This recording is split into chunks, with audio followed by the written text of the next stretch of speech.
as has happened in South Africa, and has happened in Brazil, where the vaccine is still effective but less effective, and where there is some evidence that pre-existing immunity doesn't work and doesn't hold. So these are signs that we are going to be, like with the flu, facing something that will continue to change on us. Most of these changes are completely harmless and completely irrelevant. Most of these changes, and this virus has been evolving this whole time in front of our eyes, have had no real impact. But occasionally they do. And that just means our science needs to be better. Keep up with what's trending. Subscribe on YouTube today.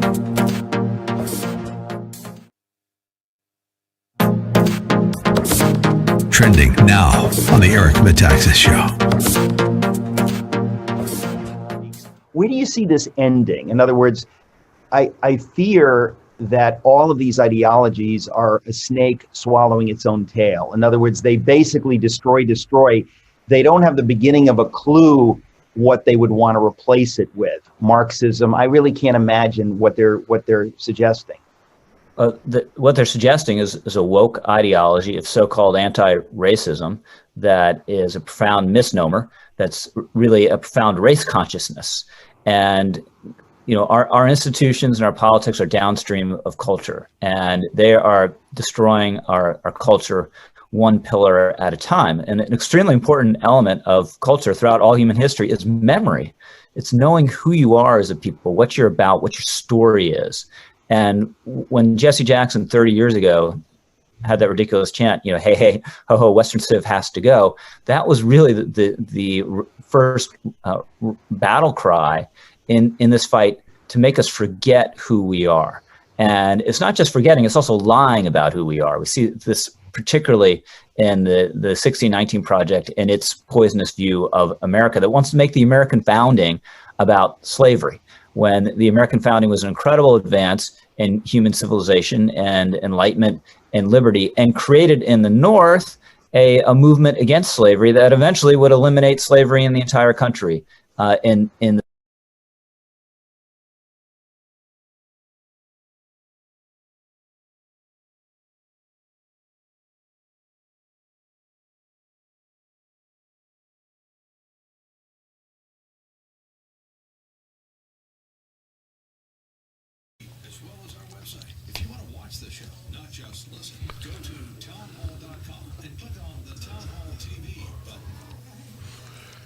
A reminder that Andrew and Todd are here to help you manage market volatility, help you into a better financial situation.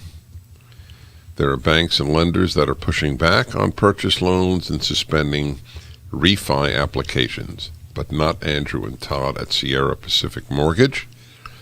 They are clocked in and working remotely, ready to advise you on what's best for your situation. So whether it is a refi, a new purchase, a cash-out refi, or a reverse mortgage, don't wait. These are the guys that have been with me for now a year, regularly, daily, and have done magnificent work with my listeners. AndrewandTodd.com, and you can call them at 888-888-1172.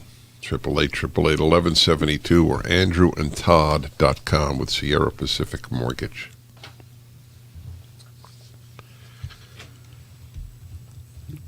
I wish I could get into all of your heads how you react when I read you the story that they're changing math because they're charging it with being white supremacy in arguing for there being always a right or wrong answer in math.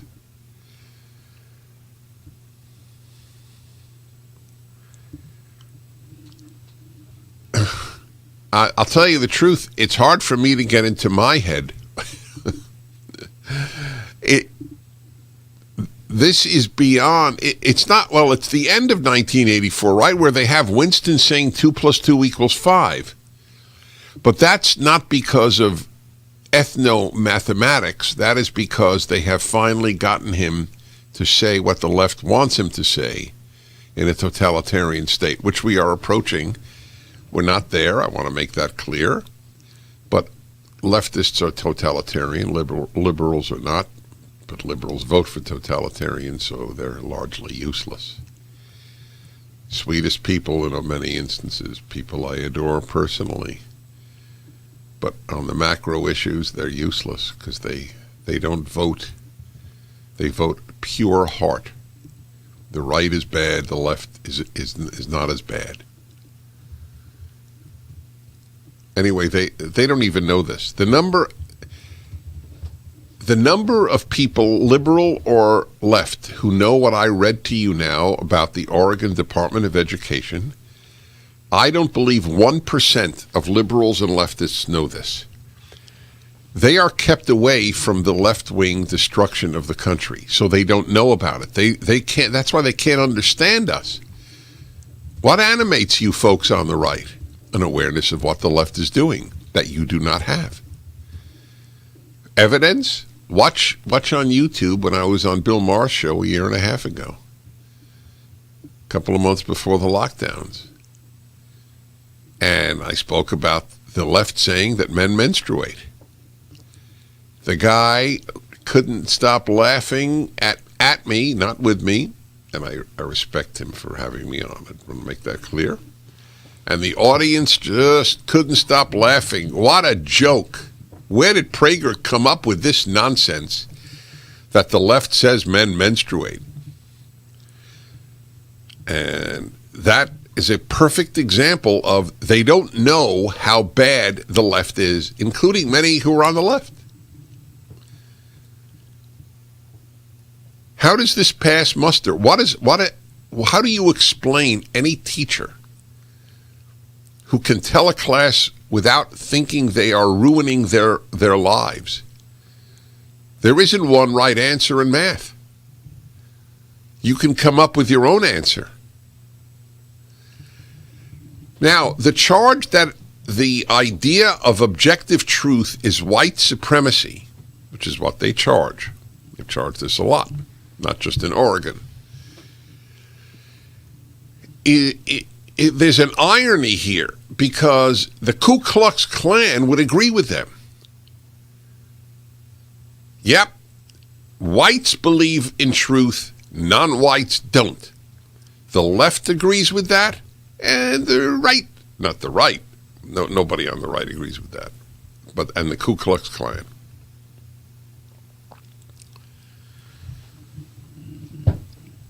What will it take for you to get your kids out of school? I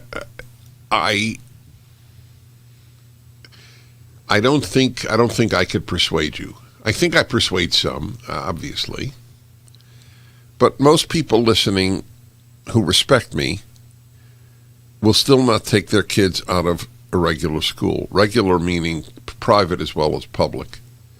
And either put them in a school that does teach truth, that believes in objective truth, or homeschool them. I can't report anything worse than drag queen story hour and ethno-mathematics.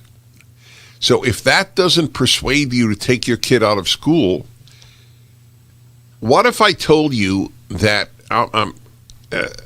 spoiler alert, I'm making this up, but what if they taught your kid, if your parents are Republican or conservative, they are the enemy of society.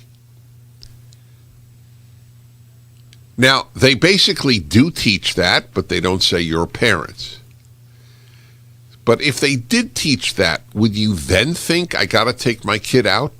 But then all you need to understand is that is the inference that your kid is expected to draw from the indoctrination that he or she receives at school. All right, let me see. There was I wanted to take Sacramento, California. Courtney, hello. Hi, Dennis. Thanks for taking my call. If I could just add a little bit to this math conversation. So I have been doing some research about this. No one will be surprised that obviously this is also happening in California. what I found most alarming and that parents should be aware of is that there's a website called Equitable Math. They also say that showing your work is an example of white supremacy. Right, I read that. Go ahead. The partners of this are Lawrence Hall of Science at UC Berkeley, the people who are partnering with the groups that are pushing this kind of curriculum. Los Angeles County Office of Education, Sacramento County Office of Education, San Diego Office of Education. This is going to show up in classrooms. And if parents think that it is right-wing loony conspiracy, the people who write our textbooks that is adopted in states that schools are allowed to use, these are the very people who are funding this equitable math. Yes, God bless you, your kindred spirit. This has nothing to do with conspiracy theory. It's a fact. I read to you from their words, not from Fox's. The office of the Oregon Department of Education, and it comes from California.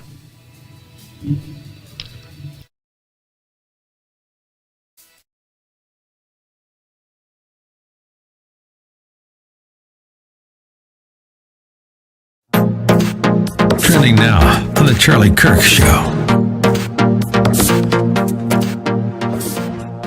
One of the things I wanted to go through is how the Democrats tampered with evidence. And I was going through it with our team. I said, you do know that Eric Swalwell, who's a lover of Fang Fang, the Chinese Communist Party spy, he tampered with evidence. And David Schoen, to his great credit, came out and proved that point, that Eric Swalwell, and this is why this is not a trial. This is a Hollywood Broadway production. That's all this is. So in a real trial, you'd say, Your Honor, this evidence is tampered with. So you had Swalwell, the lover of Fang Fang, who came out and said that Donald Trump called for the cavalry to come. Cavalry.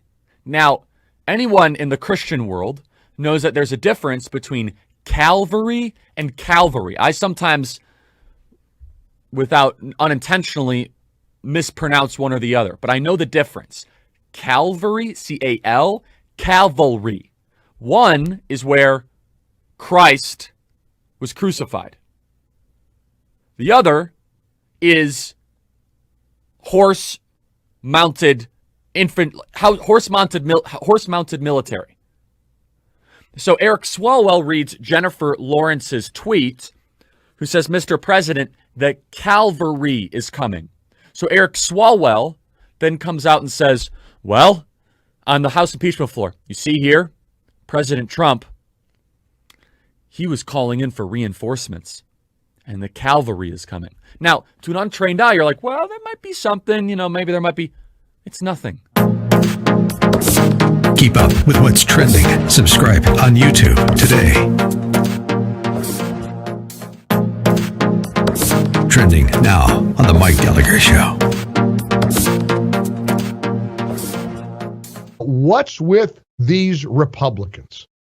I would just give $1 and a donut to figure out what's in the mind of somebody like Senator Bill Cassidy. Here's cut 5. This is the same guy who was last week, just the other day, on with Meet the Press and Chuck Todd. The president wasn't there. He wasn't allowed counsel. They didn't amass evidence. In 5 hours, they kind of judged, and boom, he's impeached. Now, I'm told that under the Watergate, under the Clinton impeachments, there were truckloads of information. Here, it was a video. There was no process. I mean, it's almost like, if it happened in the Soviet Union, you would have called it a show trial. That's the guy. That was last week. That's the guy who yesterday voted with the Democrats to proceed with the trial because he didn't like Bruce Castor. And listen, Bruce Castor did a terrible job. President Trump was said to be very angry behind the scenes.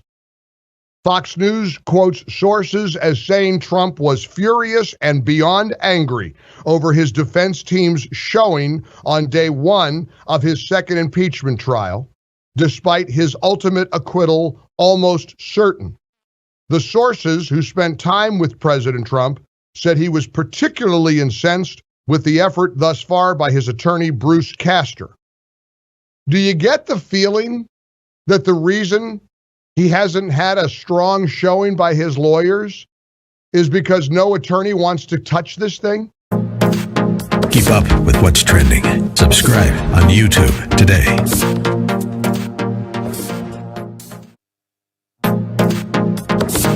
Trending now on The Larry Elder Show. Mike, what is the number one reason you think people in the state want him recalled? Is it his handling of the COVID-19 crisis? Is it the way he's been ordering?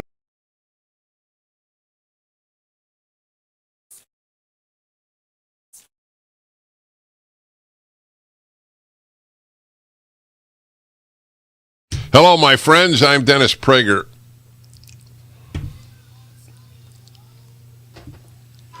I very rarely tweet, which is a lacuna in my public persona. In other words, a mistake. Lacuna in my public persona is a fancy way of saying mistake.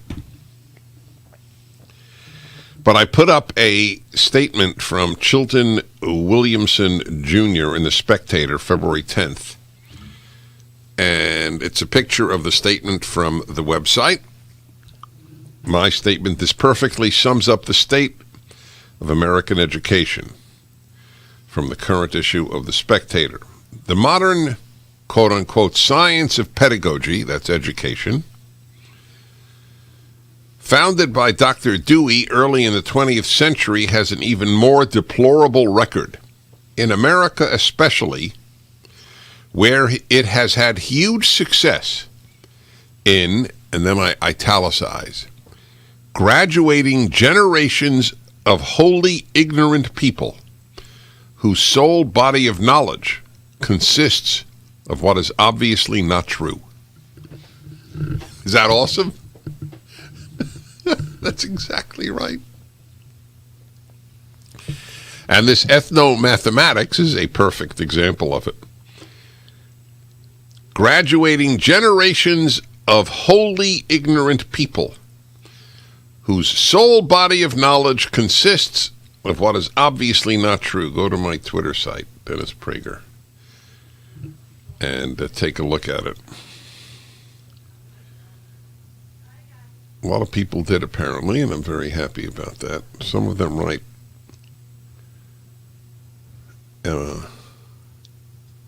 You should see that there's, by the way, you know that there are trolls who wait for me to tweet, and the first comments are always, anti-me. So here's the first one. It must have gone up like automatically as soon as mine went up. People who believe in PragerU videos in a nutshell. That's it. I would love to compare people whose primary education has been PragerU videos about their knowledge of life and history and contemporary events with a typical public school or private school kid of the same age. Be very happy to do that. That's fascinating. Anyway, you should see it at my Twitter site or Twitter page.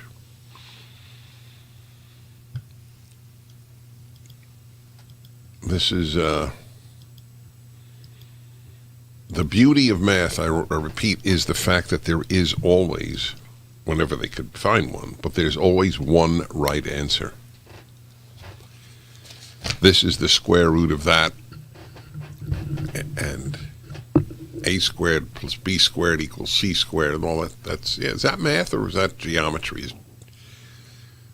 It's geometry, but is that considered a form of math? Huh? Yes. Yeah? How come you whispered it? You didn't want the public to hear you affirming the obvious? There is a piece in the Wall Street Journal. This man it's eerie.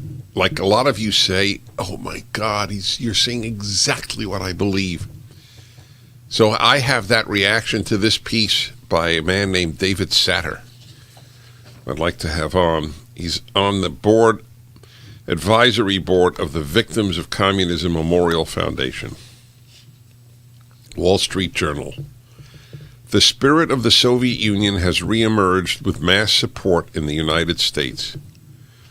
For the past 4 years, potted histories have warned about the rise of fascism in the U.S., but the real danger is the transformation of tolerance, quote unquote, into an ideology with its own courts, informers, and punishments, all of them reminiscent of the Soviet Union. One of the pillars of the Soviet Union was a controlled press, in which all coverage was organized to confirm a mendacious, that is lying, ideology. A friend of mine in Moscow, Vladimir Fyodorov, went to work for the TASS news service, that was under the Soviets, which offered readers not news, but a correct depiction of events. Correct is in quotes. Especially regarding the U.S. and the ulcers of capitalism, racism, crime, and unemployment. In other words, the guy was hired the way someone today is hired by the New York Times to do the same thing. See my column from a couple of months ago, The Sovietization of California. Ronald Reagan said it right. Freedom, I'm paraphrasing, freedom is always one generation away from being lost.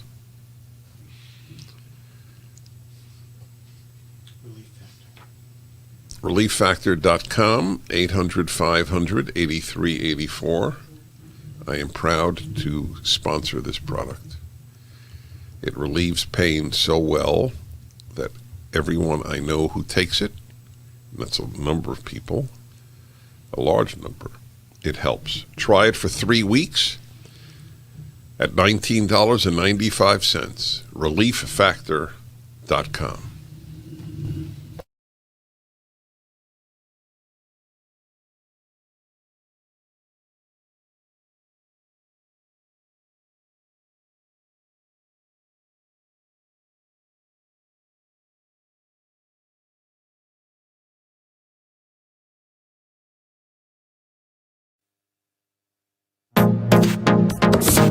Trending now on the Eric Metaxas Show. We'll move on to what is the main event at the moment, which is the radicalism of the Biden agenda, pushing a lot of stuff out unilaterally and also pushing a massive stimulus. You know, we all can agree, I think we need some more COVID relief, but it's much bigger than that, and has a massive national minimum wage increase that would hammer the job market at a time when we should be doing everything to support it. It is almost as if, and I hesitate to say it because it doesn't sound sane, but it's almost as if they are trying to destroy the economy. It's so bizarre. Would you give them enough credit to say that they're not trying to bring some kind of socialism or big government dependence to us via these strange means? Because that's kind of what it looks like to me. Yeah, that is what they're trying to do. I mean, it's based on a misbegotten but sincere view of what the country should be in their minds and how the economy works. But if you get closer to where you are in the world than where I am at the moment, you know, a place like Alabama, the median wage is $15 an hour. That means, I'm not a statistics guy, but you know, half of people make less than that. So what's going to happen to their jobs when you mandate that they all have to make $15 an hour? Well, they're either no longer going to have jobs, or their hours are going to be cut, or the employers are going to find a way to automate. So this just makes zero sense. I'm all in favor of a tight labor market. I think that was one of the beauties of the Trump economy when it was really cooking prior to the pandemic. Keep up with what's trending. Subscribe on YouTube today.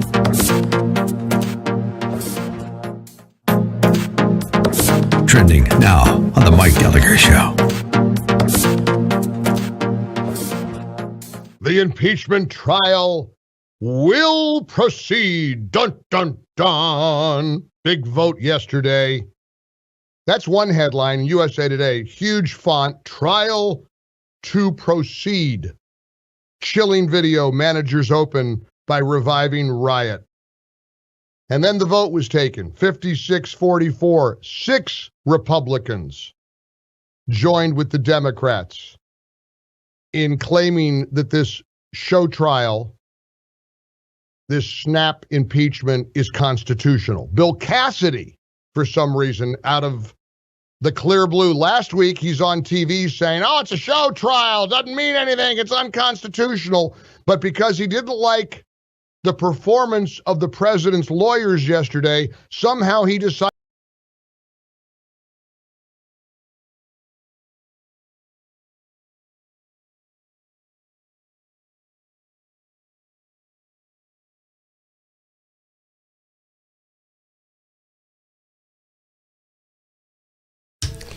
Okay, everybody, Dennis Prager here, letting you know again, as I do almost every day, how teachers are corrupting education. Do you have a better way of describing it?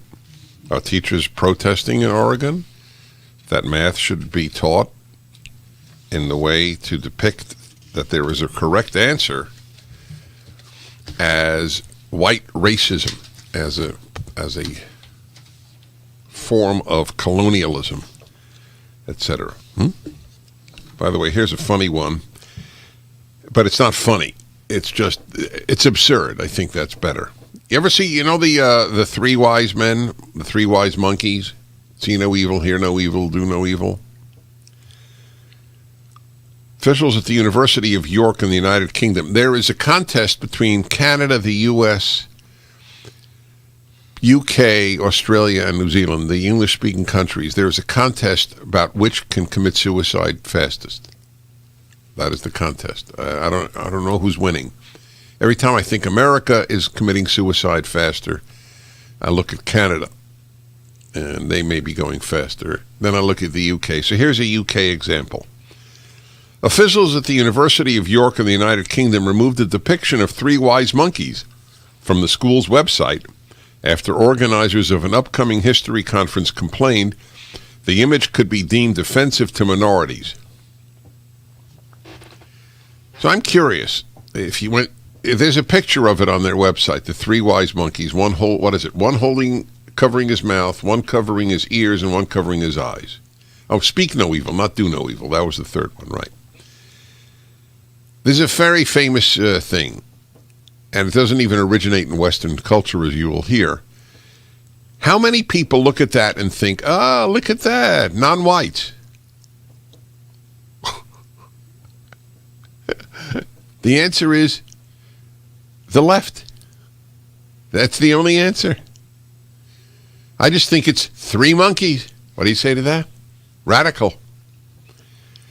Upon reflection, we strongly believe that our first poster is not appropriate as its iconology promulgates a long-standing visual legacy of oppression and exploits racist stereotypes. You must understand, if there's racism in the 3 monkeys, and if there's racism in mathematics, do you not understand my point, how little racism there is? The left invents it. They've always invented foes in order to suppress liberty. That's what they do. They invent foes. They invented an insurrection. There was a riot, but there was no insurrection. They invented collusion between the Trump administration, the Trump campaign, and Vladimir Putin's Russia. They invent things. It's Jussie Smollett. Exponential. The 3 wise monkeys were supposed to represent the Japanese proverb, see no evil, hear no evil, speak no evil, which describes people who turn a blind eye to wrongdoing. But the organizers worried the imagery could be offensive. We bring this to your attention so that we may be held accountable for our actions in our privileges. Do and be better. Oof. The move to remove the image caused confusion among some scholars in Japanese history, with the former curator of the British Museum's Japanese collection, Tim Clark, saying he had, quote, no idea, unquote, why people would find the image racist. Japanese Buddhism expert Dr. Lucia Dolce echoed Clark's sentiment, arguing that the monkeys would not be used to insult other cultures or races, quote, because the monkeys is a sacred being. They are vehicles to the deities. How do you like that? Now, to be honest, when I see the three monkeys covering his mouth, I assume it's a he, but it could be a she. One covering its, I'll use, eyes, one covering its ears. I don't think vehicles to deities either. I don't see vehicles to deities, and I don't see non-whites. I see three monkeys depicted in a way of saying people don't want to fight evil. You're right? The word is evil. Hear no evil, see no evil, speak no evil. It's unbelievable. Boredom and affluence is a bad combo.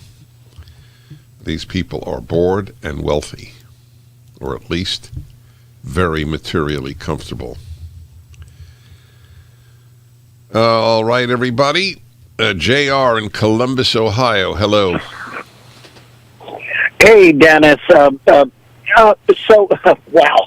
Every day I listen to you, I learn something new. And but here's what's going on in Columbus, Ohio.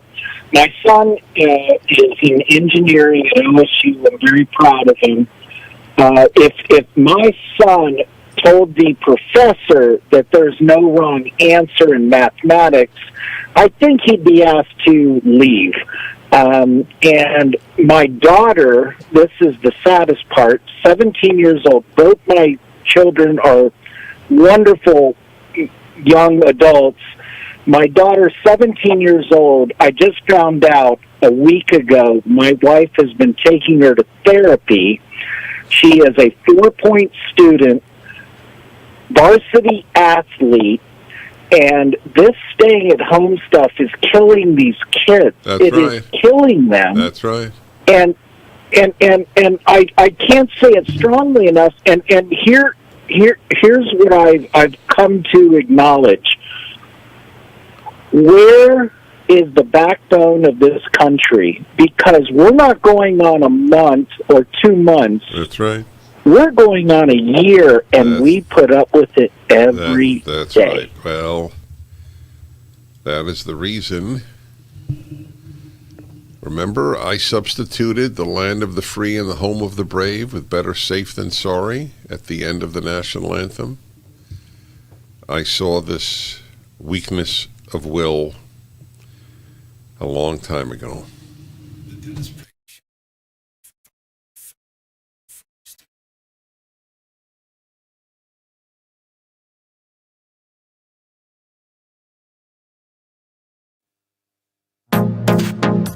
Trending now on the Hugh Hewitt Show.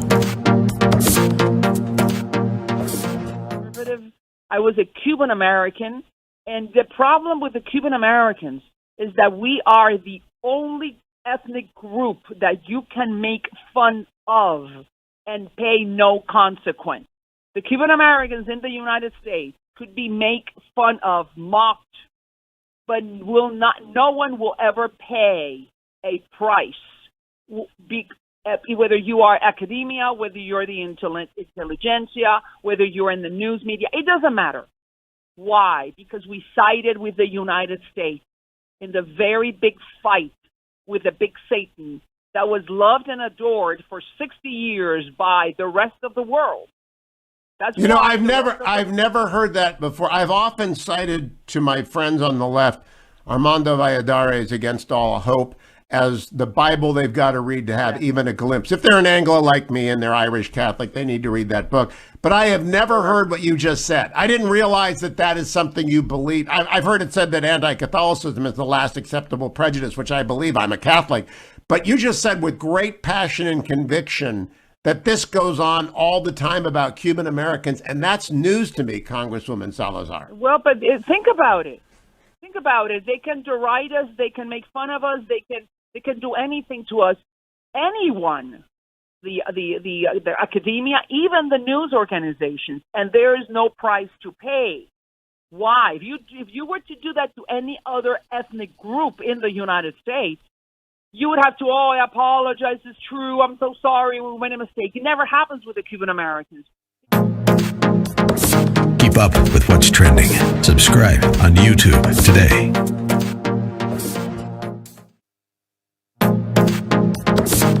Trending now on The Larry Elder Show. Now, my next guest is involved in the effort to recall the governor of California, an effort that at one time seemed pretty fanciful, but no longer. You know it's getting serious when the governor's staff begins to call the effort a coup and suggests that it is being led in part by white nationalists. My guest is a vet of distribution, sales, and marketing, has served in senior exec roles at places like Corporate Express and Staples. He's now applying his expertise to state politics to create a team of volunteers and to create some sort of hopeful movement for conservatism in this state of California, where there isn't a single Republican elected statewide. Please welcome coalition founding member of Recall Gavin 2020, Mike Netter. Mike, how are you? Larry, I'm doing great today, except Gavin Newsom's still my governor, which I hope to change pretty soon. You know, Mike, I've heard different things about how the recall effort is going. I heard you're just a smidge short of the signatures. I've heard you got the signatures. What's the truth? Let me explain.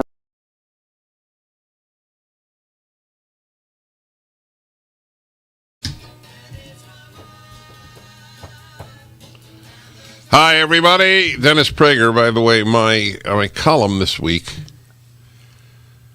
It's my Tuesday column.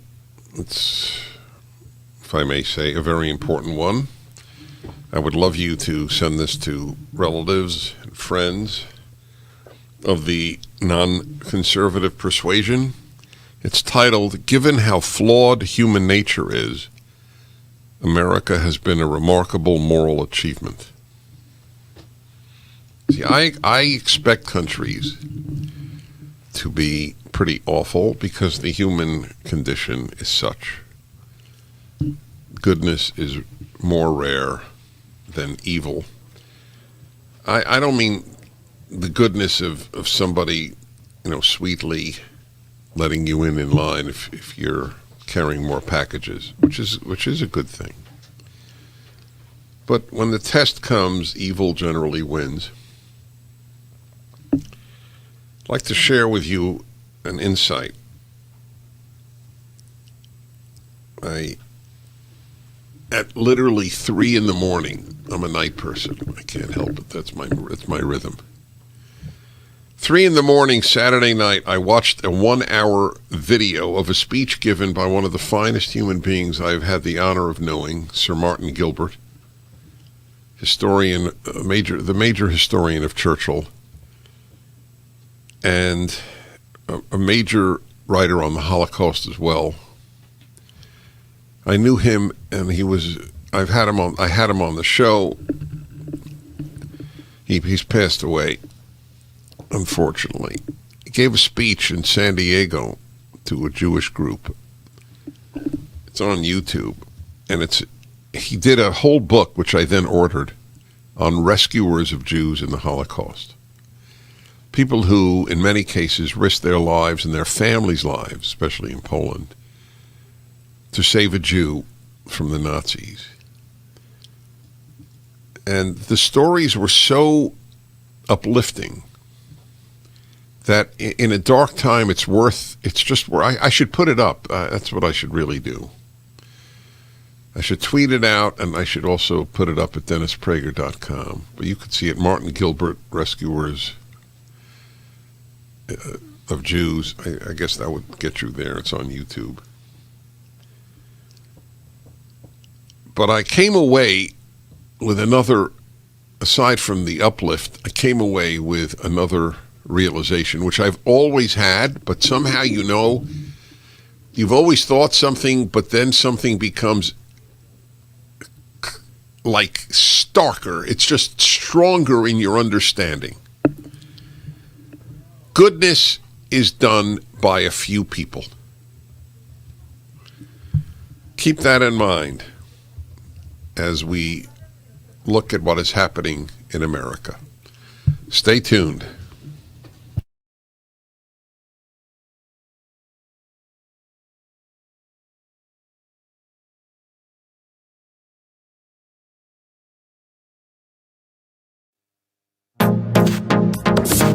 Trending now on The Larry Elder Show. Mike, what is the number one reason you think people in the state want him recalled? Is it his handling of the COVID-19 crisis? Is it the way he's been ordering things like oil and gas leases and pushing a left-wing agenda? That can't be it, because this is a left-wing state. So people must be ticked off about his handling of the COVID-19. And Mike, if that's the case, then what happens when the vaccines kick in, and what happens when Governor Newsom begins to back down, as he's already begun to back down? California has 5 million Republicans and 9 million Democrats, but our biggest problem we have out here is there's 6.5 million NPPs, people that just aren't paying attention. Mm-hmm. They actually tend to be conservative, and the one thing that's uniting the state, believe it or not, on the right and the left, is actually Gavin himself.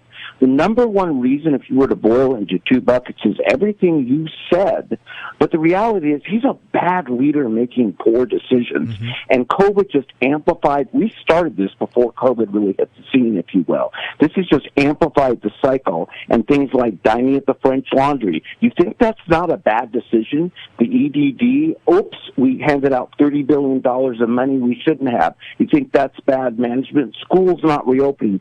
The list and reasons to recall Gavin, we have about 64 on our website, and we still couldn't fill it up, but recallgavin2020.com is long and endless.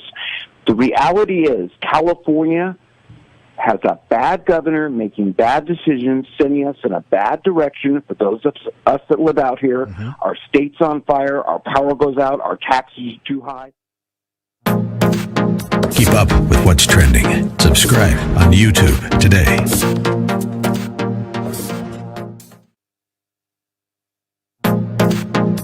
Trending now on The Hugh Hewitt Show.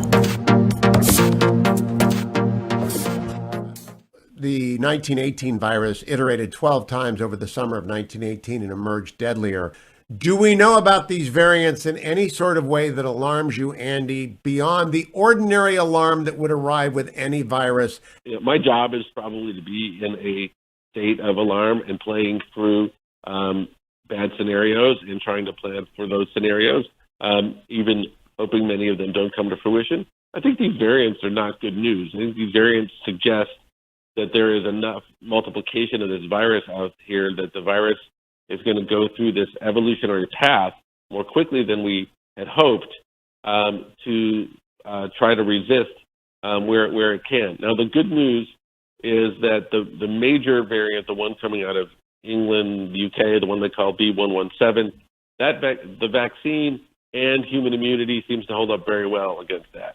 There are other mutations where there's been more than one mutation to the spike protein, as has happened in South Africa, this happened in Brazil, where the vaccine is still effective but less effective, and where there's some evidence that pre-existing immunity doesn't work and doesn't hold. So these are signs that we are going to be, like with the flu, facing something that will continue to change on us. Most of these changes are completely harmless and completely irrelevant. Most of these changes, and this virus has been evolving this whole time in front of our eyes, have had no real impact. But occasionally they do. And that just means our science needs to be better. Keep up with what's trending. Subscribe on YouTube today.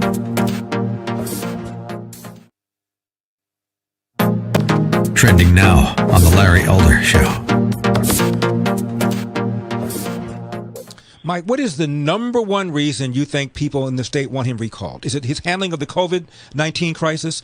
Is it the way he's been ordering things like oil and gas leases and pushing a left-wing agenda? That can't be it, because this is a left-wing state. So people must be ticked off about his handling of the COVID-19. And Mike, if that's the case, then what happens when the vaccines kick in, and what happens when Governor Newsom begins to back down, as he's already begun to back down? California has 5 million Republicans, 9 million Democrats, but our biggest problem we have out here is there's 6.5 million NPPs, people that just aren't paying attention. They actually tend to be conservative, and the one thing that's uniting the state, believe it or not, on the right and the left, is actually Gavin himself. The number one reason, if you were to boil into 2 buckets, is everything you said, but the reality is he's a bad leader making poor decisions, and COVID just amplified. We started this before COVID really hit the scene, if you will. This has just amplified the cycle, and things like dining at the French Laundry. You think that's not a bad decision? The EDD, oops, we handed out $30 billion of money we shouldn't have. You think that's bad management? Schools not reopening. The list and reasons to recall Gavin, we have about 64 on our website, and we still couldn't fill it up, but recallgavin2020.com is long and endless. The reality is California has a bad governor making bad decisions, sending us in a bad direction. For those of us that live out here, our state's on fire, our power goes out, our taxes are too high. Keep up with what's trending. Subscribe on YouTube today.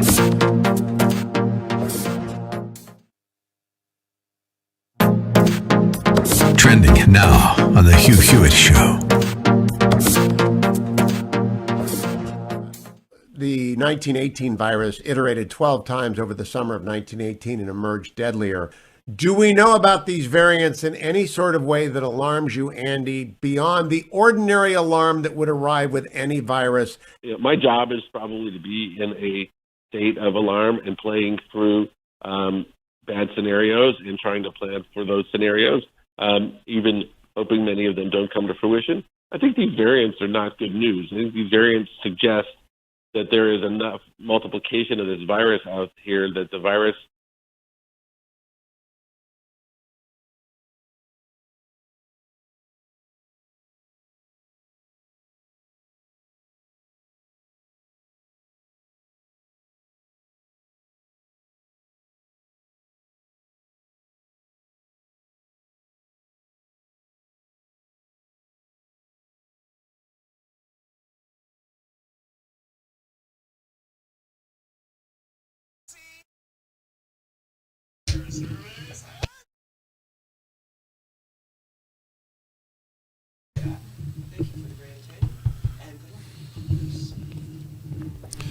This is the Ultimate Issues Hour. I'm Dennis Prager. I feel thoroughly vindicated in having an Ultimate Issues Hour for the last, 15 years. Now you realize the ultimate issues are the issues that matter, as the country is in jeopardy of being transformed into an unfree country from a free country. It was founded to be free. So you realize how important the ultimate issues are. Kids are not given ultimate issues.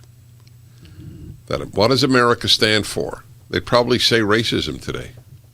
It'd be interesting to ask an 8th grader, what does America stand for? I knew when I was in 8th grade because I watched Superman. Truth, justice, and the American way. That was the motto of Superman.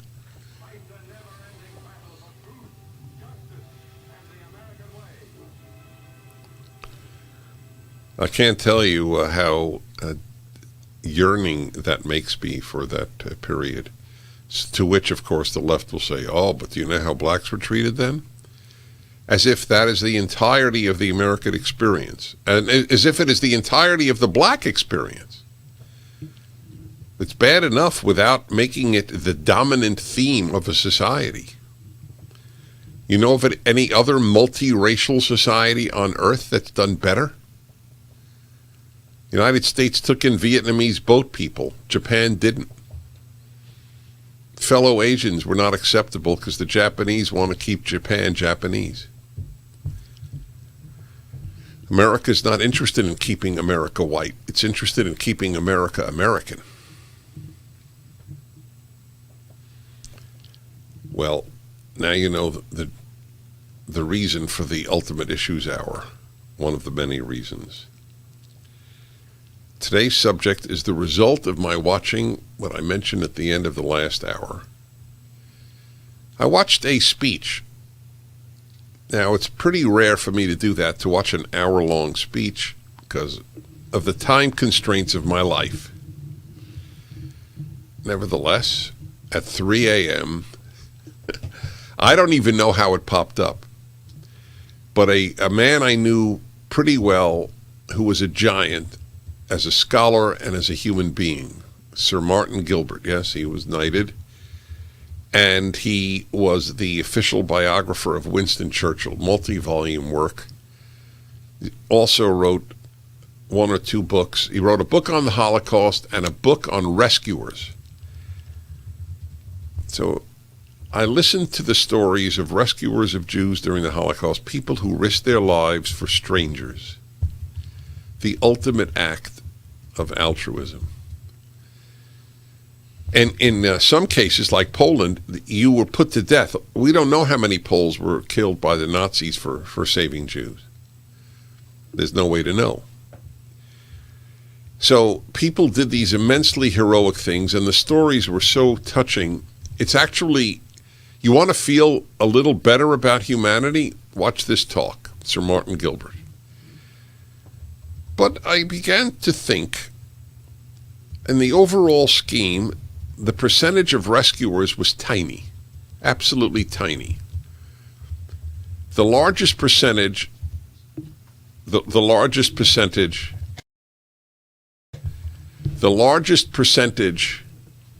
of rescuers per population was in Poland. The smallest was in Hungary. I'm interested in that, and I'm going to speak to my friend Sebastian Gork about that. He's Hungarian, and I adore him. Anyway, the stories are quite remarkable. So I concluded, among other things,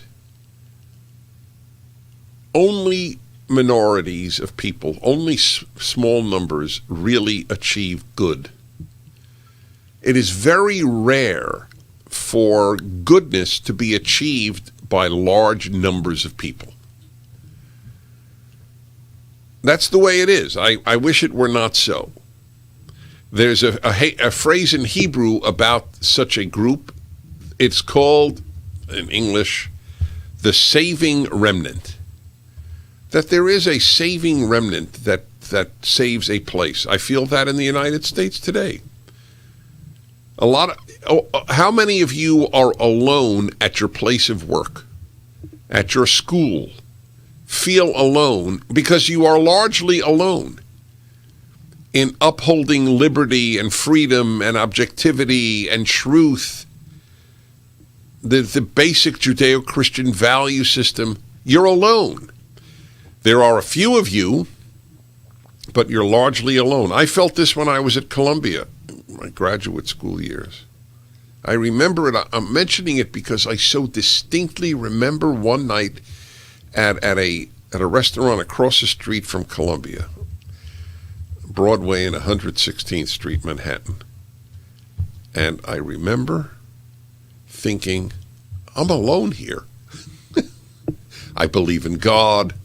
I believe in the Bible. I believe in America.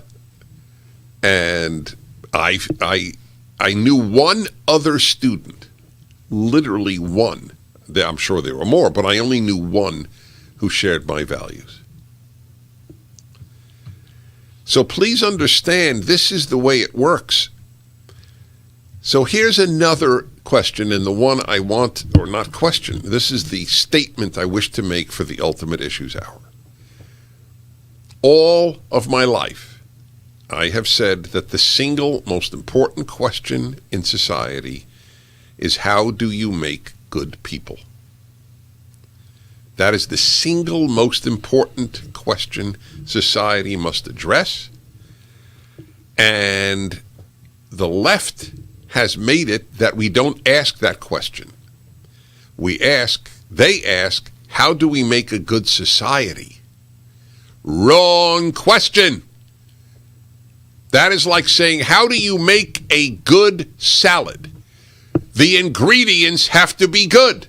You can't make a good salad without good ingredients, or a good cake, or a good anything. How you make a good society is stupid. How you make individuals good is everything. There is no attention to the question, how do you make a good individual? None. It is all macro ethics, not micro. Ethics are micro. You know how you make a good society? You make good people. There is no other way.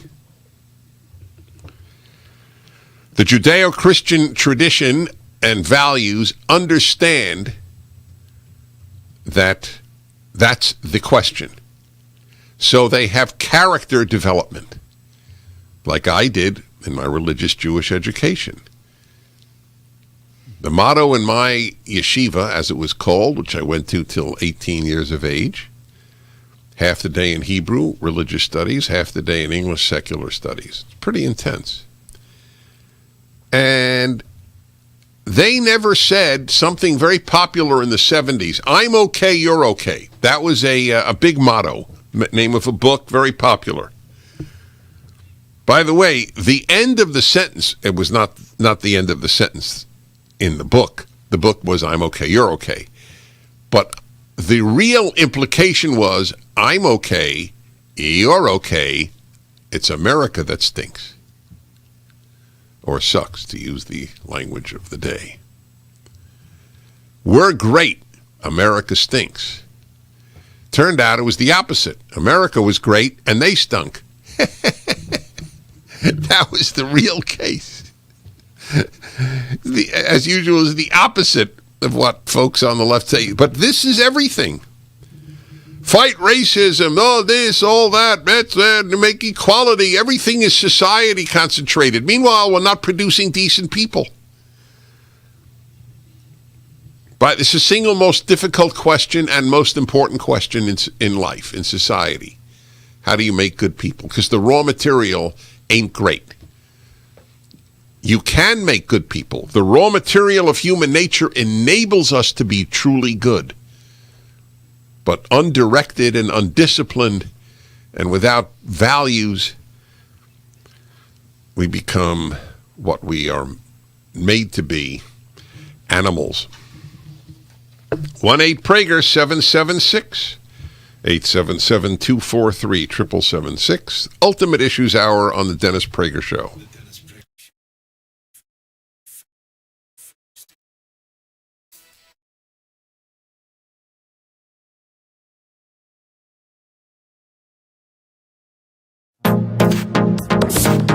Trending now on America First with Sebastian Gorka.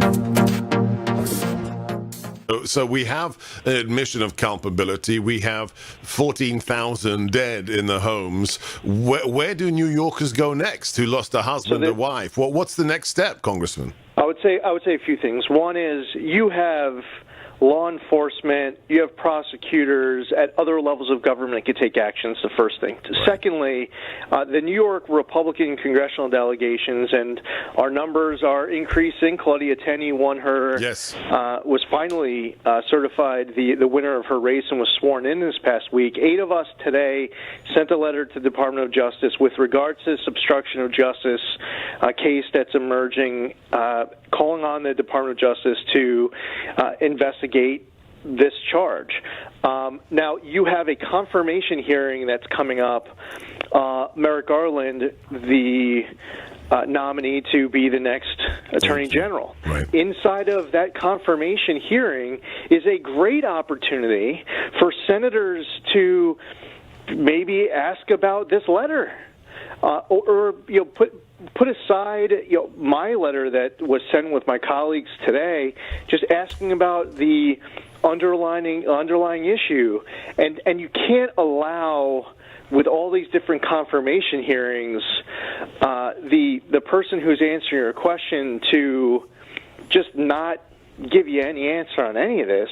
We need to get assurances that something like this is going to be pursued. Don't do it for me. Don't do it for a member of Congress. You're doing it for those thousands of families. Keep Keep up with what's trending. Subscribe on YouTube today. Trending now on The Charlie Kirk Show. One of the things I wanted to go through is how the Democrats tampered with evidence. And I was going through it with our team. I said, you do know that Eric Swalwell, who's a lover of Fang Fang, the Chinese Communist Party spy, he tampered with evidence. And David Schoen, to his great credit, came out and proved that point, that Eric Swalwell, and this is why this is not a trial. This is a Hollywood Broadway production. That's all this is. So in a real trial, you'd say, Your Honor, this evidence is tampered with. So you had Swalwell, the lover of Fang Fang, who came out and said that Donald Trump called for the cavalry to come. Cavalry. Now, anyone in the Christian world knows that there's a difference between Calvary and Calvary. I sometimes, without unintentionally, mispronounce one or the other, but I know the difference. Calvary, C-A-L, cavalry. One is where Christ was crucified. The other is horse-mounted military. So Eric Swalwell reads Jennifer Lawrence's tweet, who says, Mr. President, the cavalry is coming. So Eric Swalwell then comes out and says, well, on the House impeachment floor, you see here, President Trump, he was calling in for reinforcements, and the cavalry is coming. Now, to an untrained eye, you're like, well, there might be something, maybe there might be. It's nothing. Keep up with what's trending. Subscribe on YouTube today. Trending now on The Mike Gallagher Show.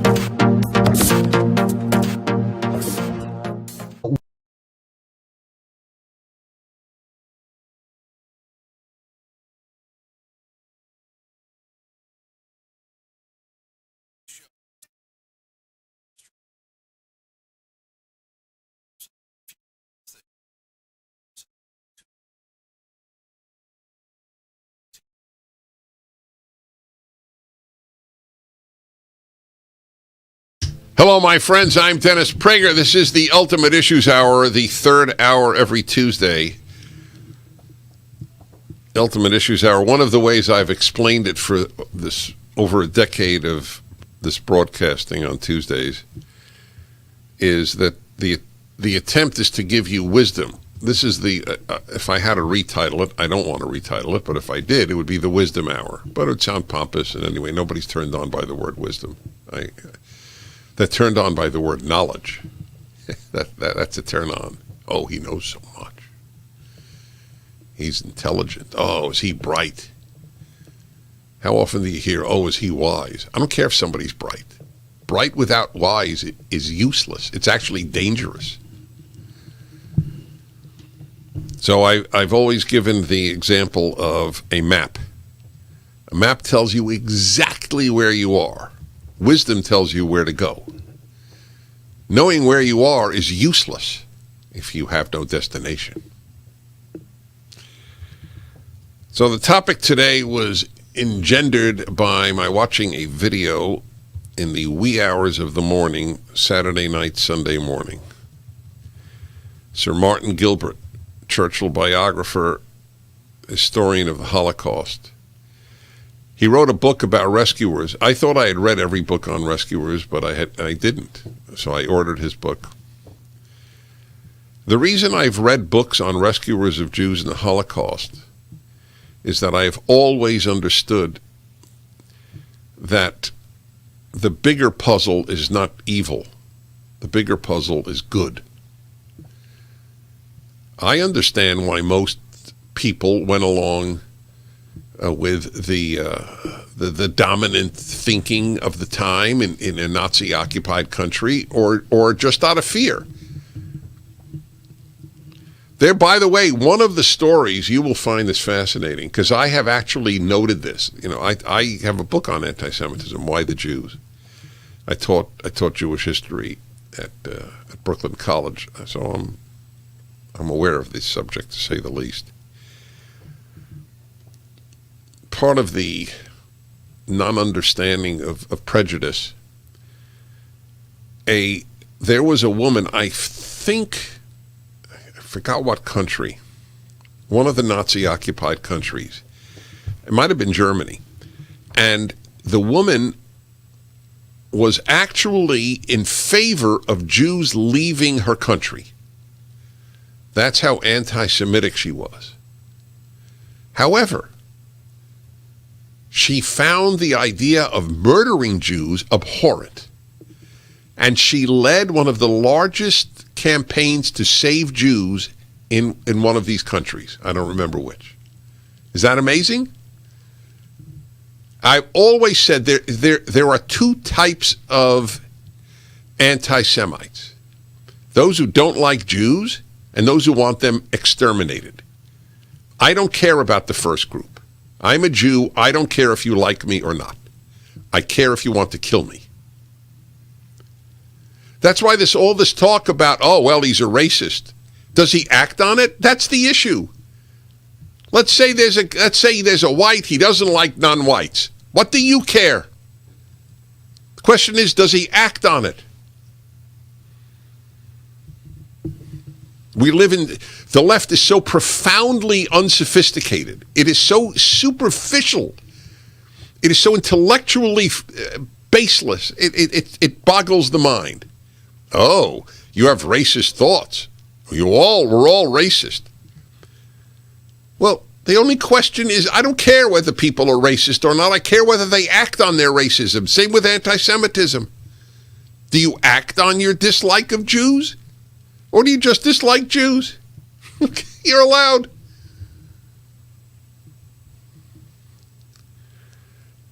This is true of all of life. It's how you act, not how you feel.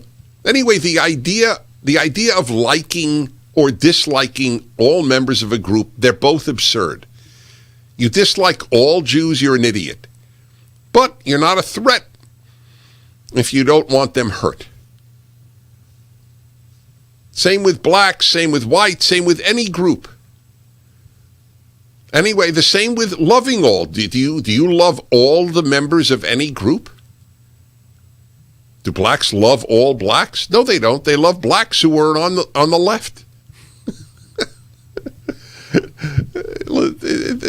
We live in an age of truly of stupidity, surpassing stupidity.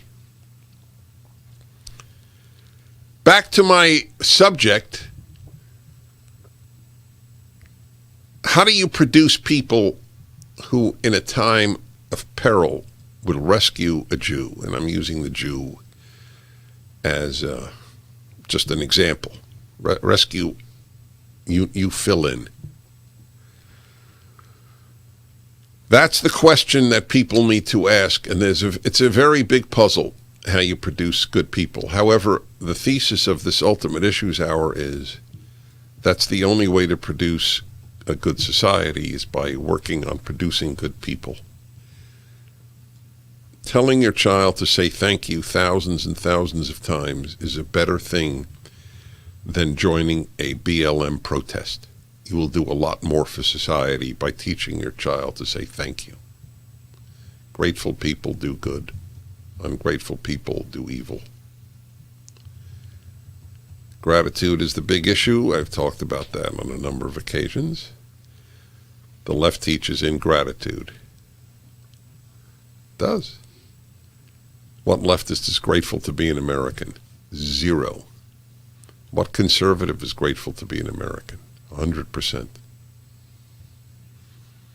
So what is a leftist grateful for? It's a curious question. What are you grateful for? I'd love to hear the answer. 1-8-Prager 776 877-243-7776. Did you work to make a good kid? You know, I did an experiment. My earliest years in radio, I said, Go home and ask your child, if your child is 5 or 50, doesn't matter.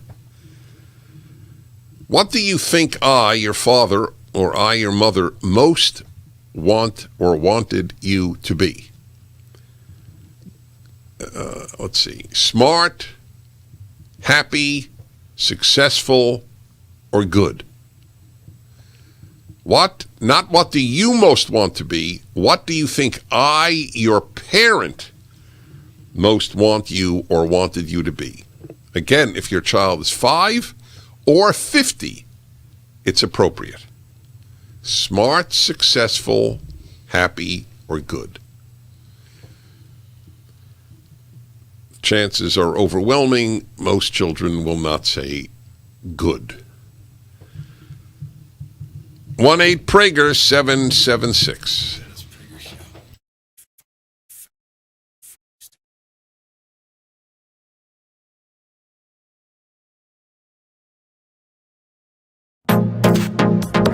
Trending now on the Mike Gallagher Show.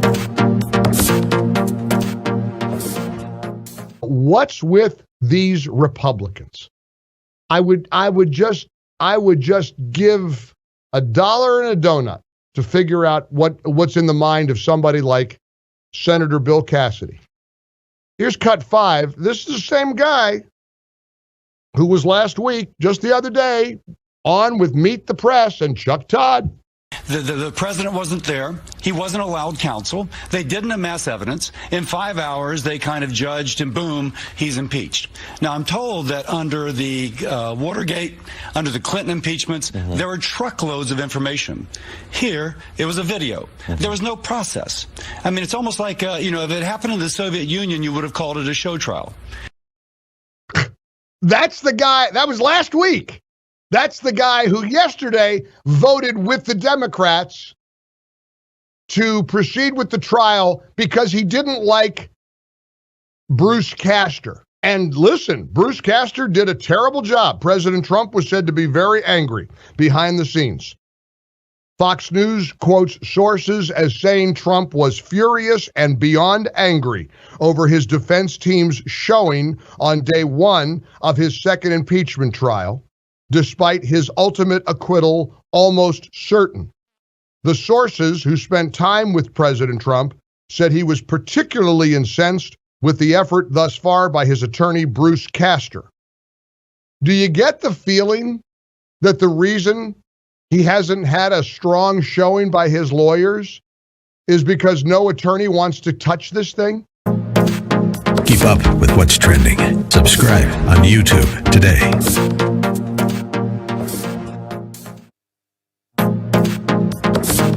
Trending now on the Larry Elder Show. Mike, what is the number one reason you think people in the state want him recalled? Is it his handling of the COVID-19 crisis? Is it the way he's been ordering, things like oil and gas leases and pushing a left-wing agenda? That can't be it, because this is a left-wing state. So people must be ticked off about his handling of the COVID-19. And Mike, if that's the case, then what happens when the vaccines kick in, and what happens when Governor Newsom begins to back down, as he's already begun to back down? California has 5 million Republicans, 9 million Democrats, but our biggest problem we have out here is there's 6.5 million NPPs, people that just aren't paying attention. They actually tend to be conservative, and the one thing that's uniting the state, believe it or not, on the right and the left, is actually Gavin himself. The number one reason, if you were to boil into 2 buckets, is everything you said, but the reality is he's a bad leader making poor decisions, and COVID just amplified. We started this before COVID really hit the scene, if you will. This has just amplified the cycle, and things like dining at the French Laundry. You think that's not a bad decision? The EDD, oops, we handed out $30 billion of money we shouldn't have. You think that's bad management? Schools not reopening. The list and reasons to recall Gavin, we have about 64 on our website, and we still couldn't fill it up, but recallgavin2020.com is long and endless. The reality is California has a bad governor making bad decisions, sending us in a bad direction for those of us that live out here. Our state's on fire, our power goes out, our taxes are too high. Keep up with what's trending. Subscribe on YouTube today.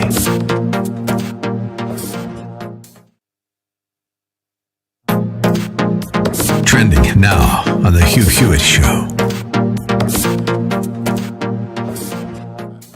The 1918 virus iterated 12 times over the summer of 1918 and emerged deadlier. Do we know about these?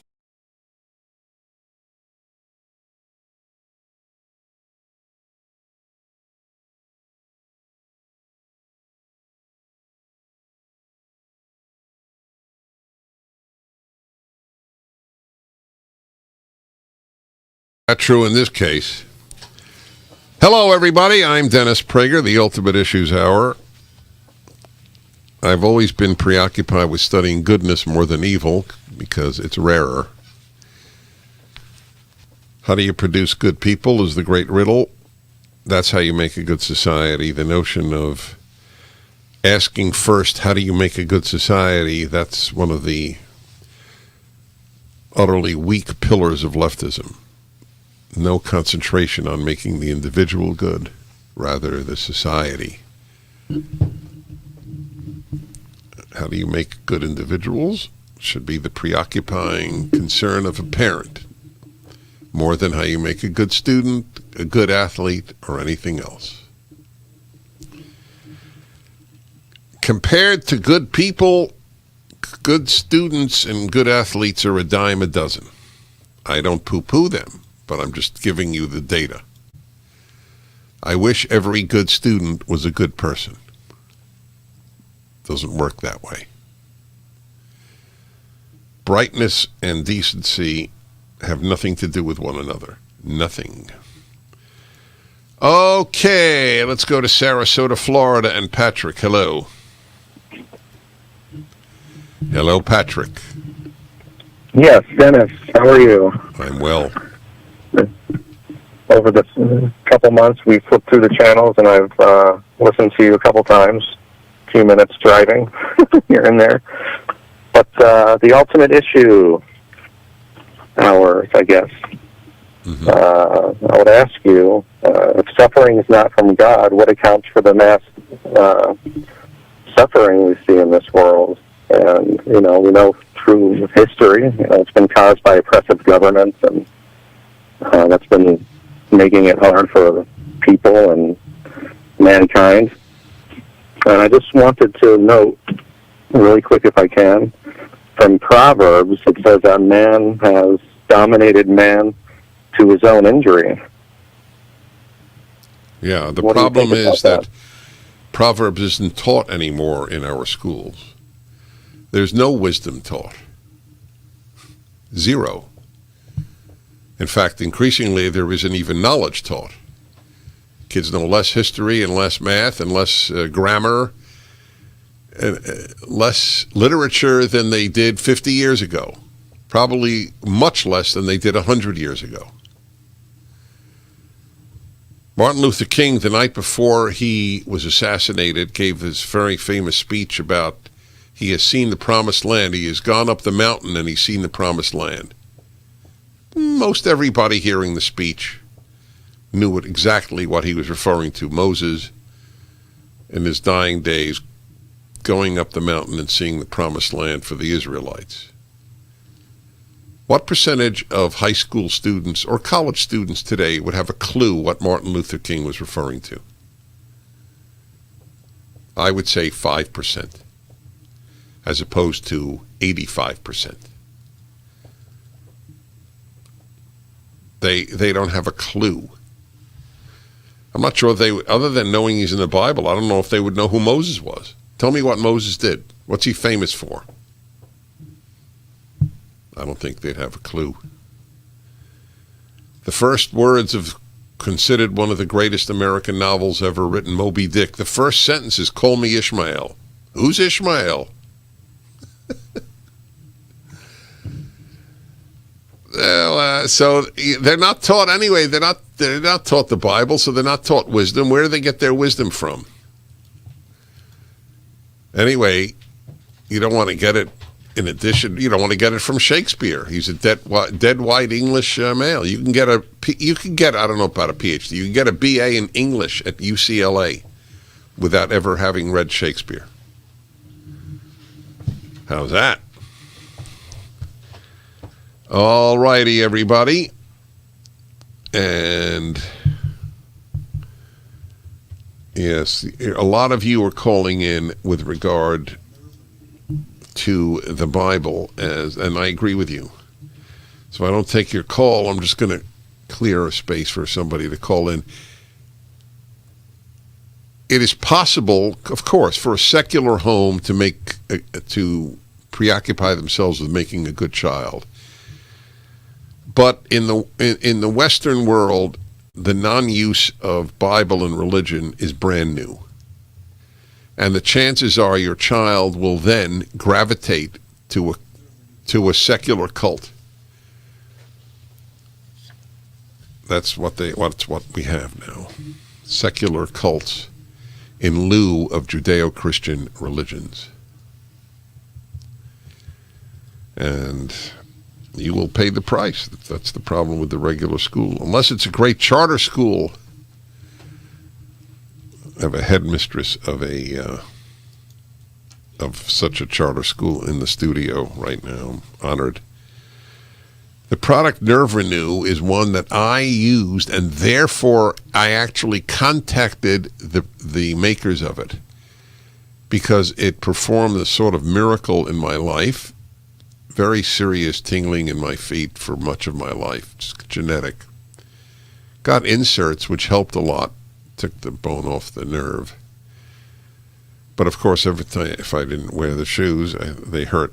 After 9 months of Nerve Renew, I threw away the inserts after wearing them for 10 years. Go to nerverenew.com. They have a 1-year money-back guarantee. nerverenew.com.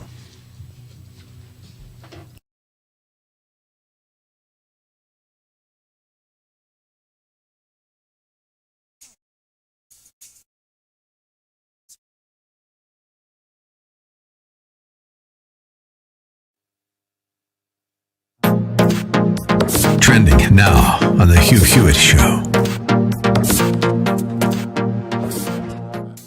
The 1918 virus iterated 12 times over the summer of 1918 and emerged deadlier. Do we know about these variants in any sort of way that alarms you, Andy, beyond the ordinary alarm that would arrive with any virus? My job is probably to be in a state of alarm and playing through bad scenarios and trying to plan for those scenarios. Even hoping many of them don't come to fruition. I think these variants are not good news. I think these variants suggest that there is enough multiplication of this virus out here that the virus is going to go through this evolutionary path more quickly than we had hoped to try to resist where it can. Now, the good news is that the major variant, the one coming out of England, the UK, the one they call B117, the vaccine and human immunity seems to hold up very well against that. There are other mutations where there's been more than one mutation to the spike protein. As this happened in South Africa, this happened in Brazil, where the vaccine is still effective but less effective, and where there is some evidence that pre-existing immunity doesn't work and doesn't hold. So these are signs that we are going to be, like with the flu, facing something that will continue to change on us. Most of these changes are completely harmless and completely irrelevant. Most of these changes, and this virus has been evolving this whole time in front of our eyes, have had no real impact. But occasionally they do. And that just means our science needs to be better. Keep up with what's trending. Subscribe on YouTube today.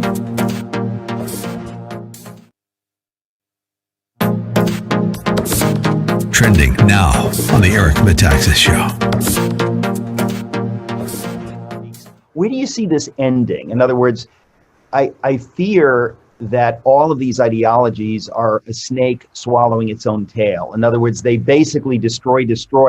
They don't have the beginning of a clue what they would want to replace it with. Marxism, I really can't imagine what they're suggesting. what they're suggesting is a woke ideology of so-called anti-racism that is a profound misnomer. That's really a profound race consciousness. And our institutions and our politics are downstream of culture, and they are destroying our culture one pillar at a time. And an extremely important element of culture throughout all human history is memory. It's knowing who you are as a people, what you're about, what your story is. And when Jesse Jackson 30 years ago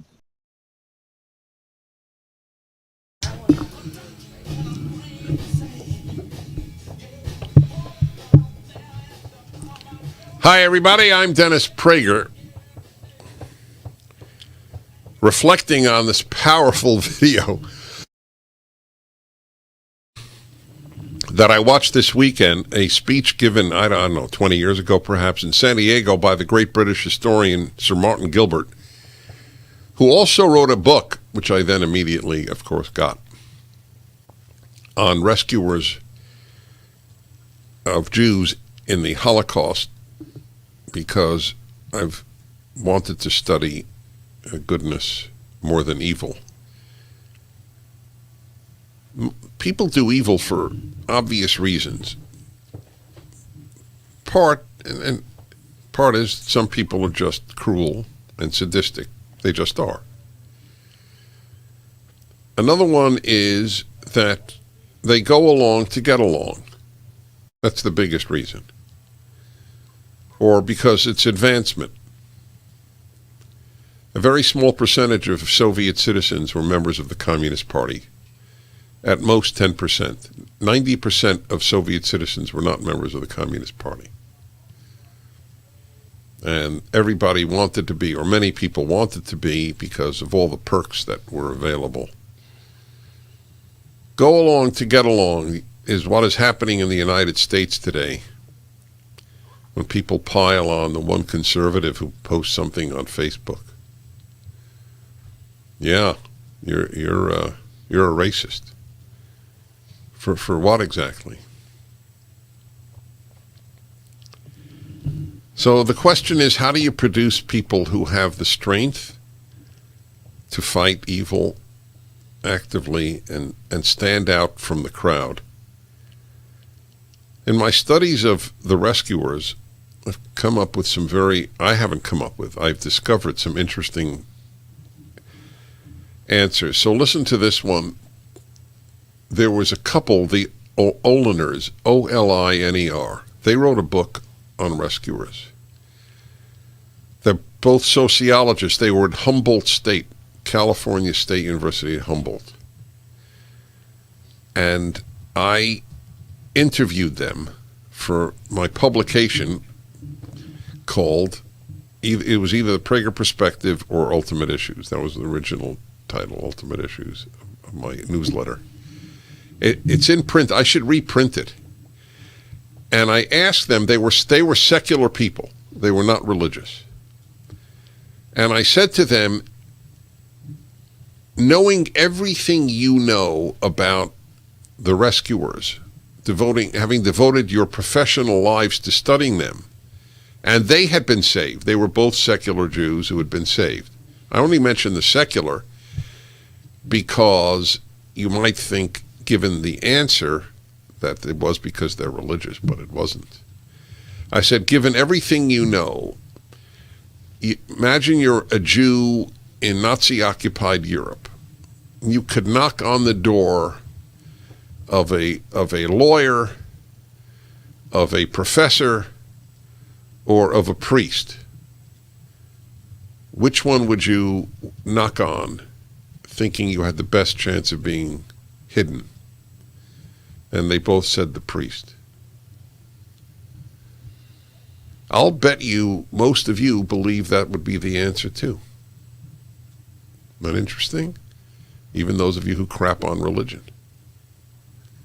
I'll bet you in your heart you knew what he'd answer. She, by the way, added, actually, I would like to modify the answer. I would say a nun, which is I found interesting. But it doesn't negate the point. Deeply religious people. A lot of deeply religious people morally fail. but a disproportionate number of deeply religious people in our societies, in Christian society specifically, are good, would be heroically good, like Mother Teresa. You have to start off with the understanding that it's hard to make a good person. That's why I've broadcast so often people are not basically good, and how important that understanding is.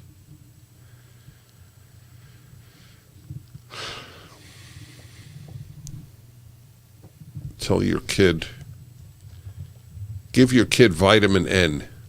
That's a big help. It's not my phrase. Who was that wonderful family psychologist in Florida? Came up with vitamin N. Did a video for us. It's funny, I know him well, but too many names in my brain. I'll come up with it, because I always like to credit a source. Vitamin N is the word no. Kids need vitamin N. People ask me often, so I'm having a kid. What, Dennis, give me a piece of advice. One, yes, John Rosebond. Triple G, the gentle Gentile giant, gets credit for that reminder. So what was I saying right before I got John Rosemond in my head? Oh yes, people ask me, so what should I tell my kid? Give me one piece of advice. I have a newborn. And my one piece of advice, I'm limited to one piece of advice, is make sure your child knows that self-control is infinitely more important than self-esteem. That'll go a long way. Self-control? Okie dokie. Let's see here. Don in Clarksville, Tennessee. Hello. Hi, Dennis. Thanks for taking my call. Yes, sir.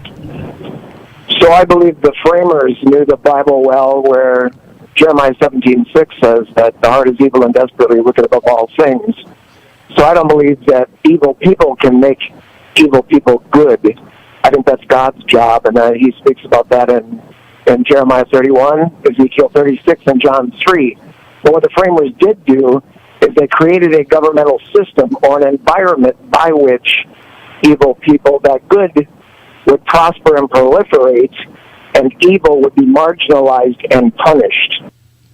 God willing.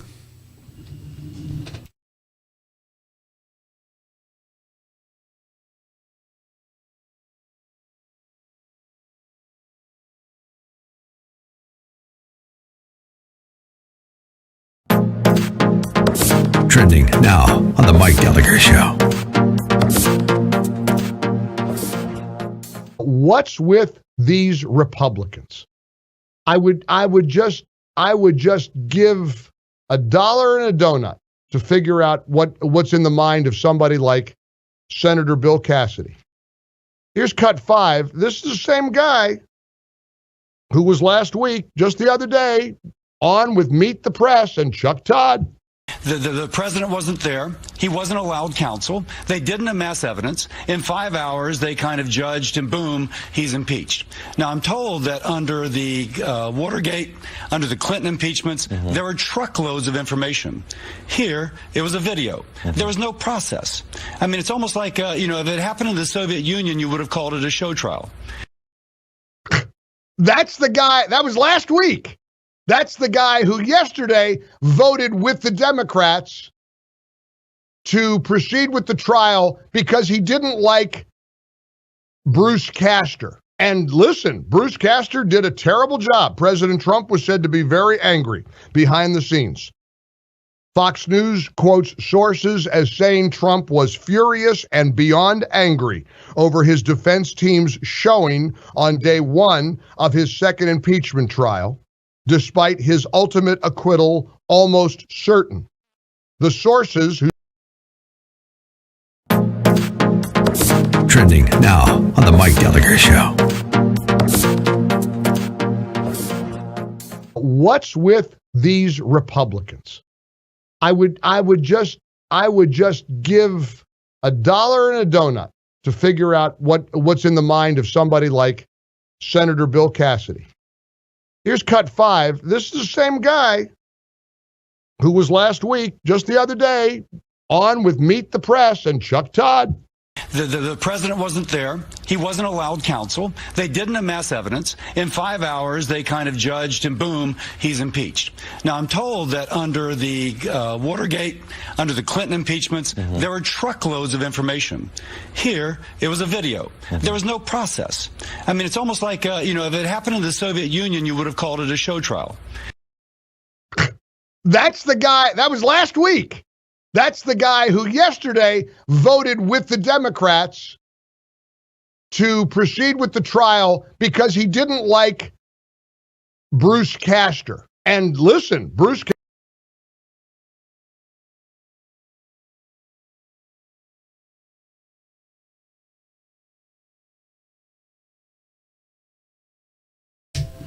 Hi, everybody. Dennis Prager here. After watching this video of the great Sir Martin Gilbert, Churchill's biographer on rescuers of Jews in the Holocaust in Nazi-occupied territory, just want to remind you, a lot of you, totally understandably, fear speaking up for your conservative or Judeo-Christian principles because you will be removed from friends and relatives' Facebook pages, perhaps trolled, a whole host of things. But none of you fear being killed. And I understand that this fear that you have, unfortunately, is very legitimate. But I want you to understand, if fear of being attacked on Facebook, which I'm not minimizing, and at work, prevents you from speaking up, can you only imagine what it took to rescue a Jew when the penalty was death? Death. The Nazis. Not just death for you, death for your family. In Poland, that was the penalty. So when we should, with humility, ask, why didn't more people rescue Jews in the Holocaust? Let's try to remember how spectacularly difficult it is to be that good. It's another important lesson from this whole thing. And another one, as I have mentioned, is to make a good world, you make good people first. You don't make a good society without good people. Craig in Southfield, Michigan says elimination of corporal punishment affected our ability to raise good citizens. So I was only spanked once, so I can't say I came from a home of corporal punishment. But I have raised this on the air. If you were corporally punishment, call me up and tell me if you're pro or against it now. 99% of callers who received corporal punishment were for it, thought it made them a better person. Just reporting you what I have heard. Now, can it go too far? Of course it can. What can't go too far in life? Menachem in Staten Island, New York. A way to make people good, to do good, is if they don't want to, is fear of judgment in an afterlife. I'm a big fan of that. I am. If there's no judge about what I do, then I'll do whatever I want. Right? No cops, I'll speed. Thank you for listening.